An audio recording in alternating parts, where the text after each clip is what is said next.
नमस्कार। केमिस्ट भाई Saurabh Sharma YouTube channel पर आपका स्वागत है। आज का टॉपिक पढ़ेंगे कार्बन की सर्वोत्मुखी प्रकृति। तो इसमें पहला है श्रृंखलन। जो कार्बन परमाणु होते हैं उस कार्बन परमाणु में श्रृंखलन का गुण पाया जाता है, अर्थात ये कार्बन परमाणु एक कार्बन के साथ में जुड़कर एक लंबी कार्बन श्रृंखला बना सकते हैं। मतलब एक परमाणु अन्य कार्बन के साथ में जुड़कर एक बहुत लंबी श्रृंखला का निर्माण कर सकते हैं, उसको कहते हैं श्रृंखलन। तो देखिएगा कि कार्बन के ही दूसरे परमाणुओं के साथ बंध बनाने की क्षमता होती है। कार्बन अपने परमाणुओं के साथ आबंधों की लंबी खुली या बंद श्रृंखला बना सकता है। इस गुण को श्रृंखलन कहते हैं। जैसे CH3, CH2, CH2, CH2, CH3। तो इस प्रकार से एक कार्बन 1, 2, 3, 4 और 5 कार्बनों की एक श्रृंखला बनती है। ये अधिकांशतः कार्बन में ही ऐसा गुण पाया जाता है और अन्य परमाणुओं में ऐसा गुण नहीं पाया जाता है, इसलिए इसको कहते हैं श्रृंखलन का गुण। अगला गुण होता है बहुबंध बनाना। कार्बन के परमाणुओं का आकार छोटे होने के कारण यह बहुबंध बना सकता है। कार्बन के परमाणु एक दूसरे से या दूसरे तत्वों जैसे ऑक्सीजन से एकल, द्वे या त्रिबंध से जुड़े हुए होते हैं। जो कार्बन परमाणु होता है उस कार्बन परमाणु में बहुबंध बनाने की प्रवृत्ति पाई जाती है। आपने देखा होगा जैसे कार्बन के बीच में सिंगल बॉन्ड बन जाता है। कार्बन ऑक्सीजन के बीच में डबल बॉन्ड बनाया जा सकता है। नाइट्रोजन के बीच में ट्रिपल बॉन्ड हो जाता है, जबकि कार्बन अधिकतम 4 बंध बना सकता है। तो इस प्रकार से carbon single bond, double bond या फिर ट्रिपल बॉन्ड के साथ में जोड़ सकता है। जैसे हो गए carbon carbon single bond, carbon carbon double bond और कार्बन कार्बन ट्रिपल बॉन्ड। अगला जो गुण होता है वो होता है चतुसंयोजकता। जो कार्बन परमाणु होता है उस कार्बन परमाणु की 4 संयोजकता होती है। ये जो कहें कि इसके एटम कोष में 4 इलेक्ट्रॉन होते हैं, इसलिए ये अधिकतम 4 बंध बना सकता है। अतः इसकी जो संयोजकता होती है वो 4 होती है। कार्बन की संयोजकता 4 होती है, इसलिए यह चतुर्संयोजक होता है। इसके बाहरी कोष में 4 इलेक्ट्रॉन होते हैं। अपना कोष पूरा करने के लिए carbon, oxygen, hydrogen, nitrogen, sulphur व क्लोरीन के साथ सहसंयोजी आबंध बनाता है। जो कार्बन परमाणु होता है वो अपनी संयुक्ता को पूरा करने के लिए या यूँ के बाहरी कोष को पूरा करने के लिए क्या करता है भाई, कार्बन के साथ में बना सकता है ऑक्सीजन, हाइड्रोजन, नाइट्रोजन, सल्फर या क्लोरीन या अन्य परमाणु के साथ में सहसंयोजी बंध का निर्माण करता है। तो इस प्रकार से जो कार्बन परमाणु होते हैं उस कार्बन परमाणु के सर्वोत्मुखी गुण होते हैं। अभी तक हमारे चैनल को सब्सक्राइब नहीं किया हो तो सब्सक्राइब करें, लाइक करें और शेयर करें। इसके बाद में अगला टॉपिक आता है हाइड्रोकार्बन का नामकरण। बात करते हैं हाइड्रोकार्बन क्या होते हैं भाई। हाइड्रोकार्बन होते क्या हैं, जैसे यूँ कहें हाइड्रोकार्बन। तो जो हाइड्रोकार्बन है वो 2 शब्दों से बना है। Hydro plus carbon. हाइड्रोजन का मतलब हाइड्रोजन से होता है और कार्बन का मतलब कार्बन से होता है। तो कह सकते हो कि ऐसे यौगिक जो कार्बन तथा हाइड्रोजन के सहयोग से बनते हैं वो क्या कहलाते हैं, हाइड्रोकार्बन कहलाते हैं। जैसे CH4 एक हाइड्रोकार्बन हुआ, CH3, CH2, CH3 ये एक हाइड्रोकार्बन हुआ। ठीक है, तो इस प्रकार से कार्बन तथा हाइड्रोजन के संयोग से बनने वाले यौगिक हाइड्रोकार्बन कहलाते हैं। परिभाषा देखें, हाइड्रोकार्बन कार्बन तथा हाइड्रोजन के संयोग से बने यौगिक हाइड्रोकार्बन कहलाते हैं। जैसे CH4 इनके कार्बन परमाणुओं की उपस्थिति के संख्या के अनुसार नामकरण निम्न है। कार्बन की संख्या और नाम। एक कार्बन की संख्या होती है, एक कार्बन की श्रृंखला होती है तो उसका नाम मैथ होता है। 2 की होती है तो उसका नाम मैथ होता है। C3 कार्बन की संख्या 3 हो तो उसको प्रोप कहेंगे। कार्बन की संख्या 4 होती है तो ब्यूट। कार्बन की संख्या 5 हो पेंट। 6 हो हेक्स। 7 होती है हेप्ट। 8 होती है तो ऑक्ट। 9 होती है तो नॉन और 10 होती है तो डेक कहा जाता है। तो इस प्रकार से कार्बन की संख्या के आधार पर उनका नाम रखा गया है, जैसे meth, eth, prop, but, pent, hex, hept, oct, non और dec. Hex, hept, oct, non और डेक।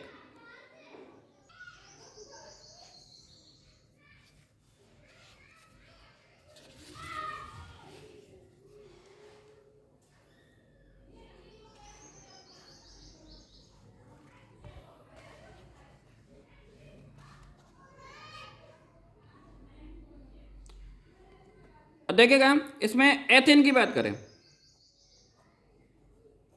एथेन एक संतृप्त हाइड्रोकार्बन होता है एथेन, जिसका फॉर्मूला C2H6 होता है। इसकी संरचना की बात करें तो देखो कार्बन परमाणु कितने इसमें 2, तो एक कार्बन और दूसरा कार्बन। हाइड्रोजन परमाणु 6, तो एक हाइड्रोजन, 2 हाइड्रोजन और 3 हाइड्रोजन। इस पे भी 3 जुड़े हुए होते हैं, एक हाइड्रोजन, 2 हाइड्रोजन और 3 हाइड्रोजन। जो एथेन है इसकी संरचना को यूं भी लिखा जा सकता है CH3 एक कार्बन, 2 कार्बन, तो पहले कार्बन पर 3 हाइड्रोजन, तो पहले कार्बन पर 3 हाइड्रोजन जोड़ दिए। दूसरे कार्बन पर भी 3 हाइड्रोजन, तो दूसरे कार्बन पर भी 3 हाइड्रोजन जोड़ देते हैं। ये एथेन की संरचना बनती है। अब यदि एथेन की इलेक्ट्रॉन बिंदु संरचना बनाइए तो देखो 2 कार्बन, तो एक कार्बन हो गया, ये तुम्हारा दूसरा कार्बन हो गया, दूसरा कार्बन। अब एक इलेक्ट्रॉन का साझा होगा भाई इसमें, तो एक इलेक्ट्रॉन। कार्बन परमाणु के पास में 4 इलेक्ट्रॉन होते हैं, तो 1, 2, 3 और 4, 1, 2, 3 और 4।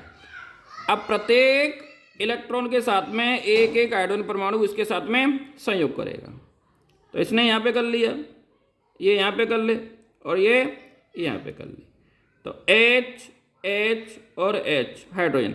इस हाइड्रोजन का इलेक्ट्रॉन ये रहा, इसका इलेक्ट्रॉन यहाँ दिखा दिया, इसके इलेक्ट्रॉन को यहाँ दिखा दो।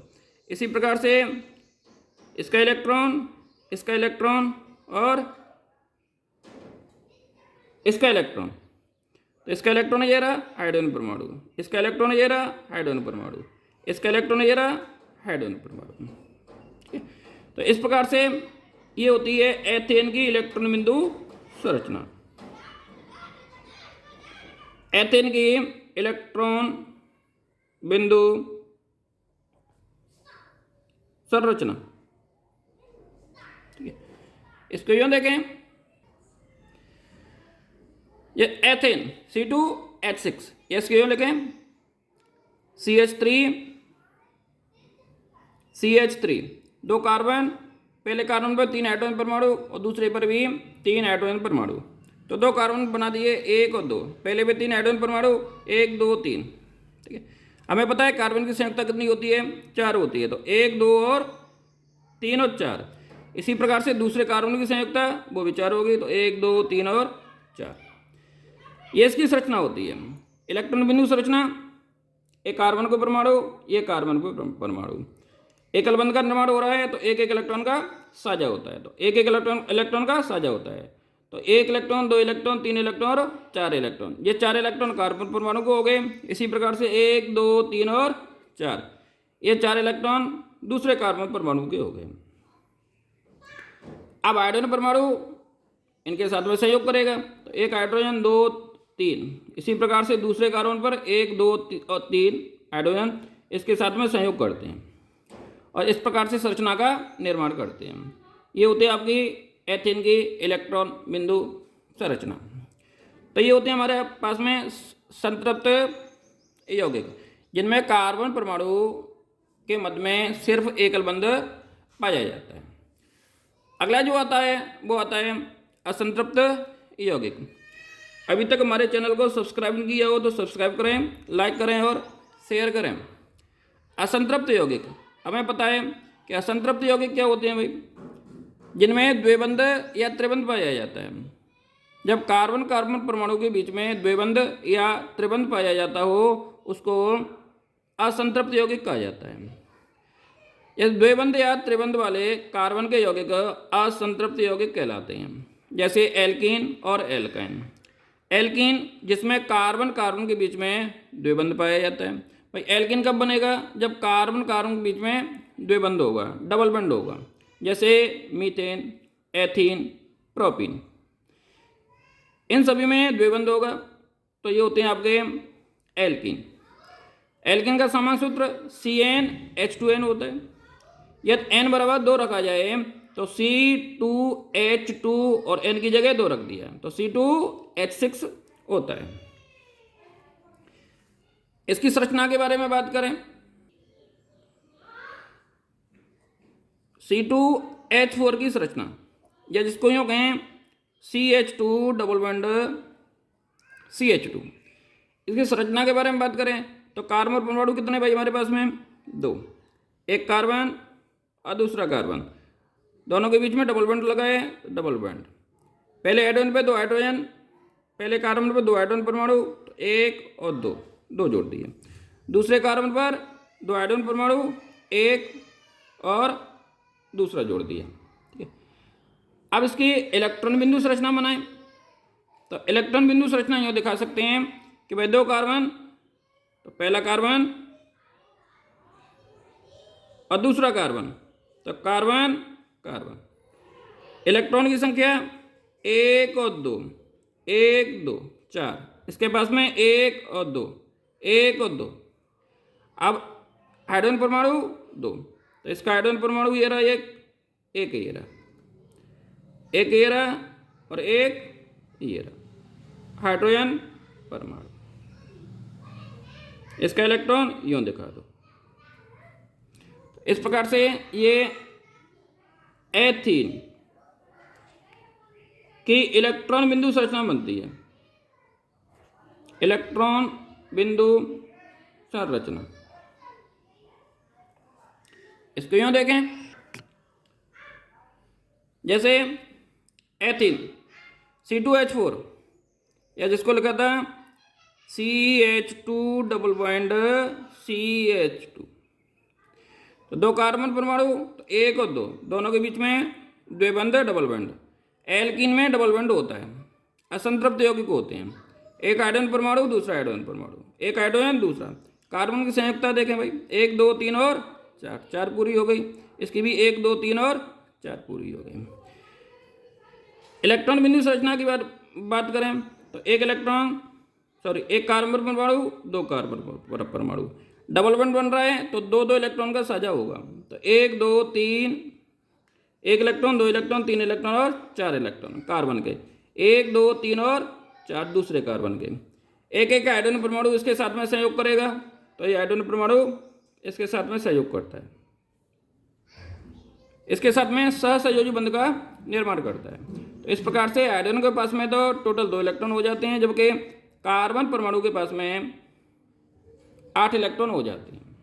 ठीक है, तो इस प्रकार से ये होते हैं आपके असंतृप्त यौगिक, जिसमें पहला पढ़ा हमने एल्कीन। एल्कीन में क्या होता है कि कार्बन कार्बन के मध्य में द्विबंध पाया जाता है।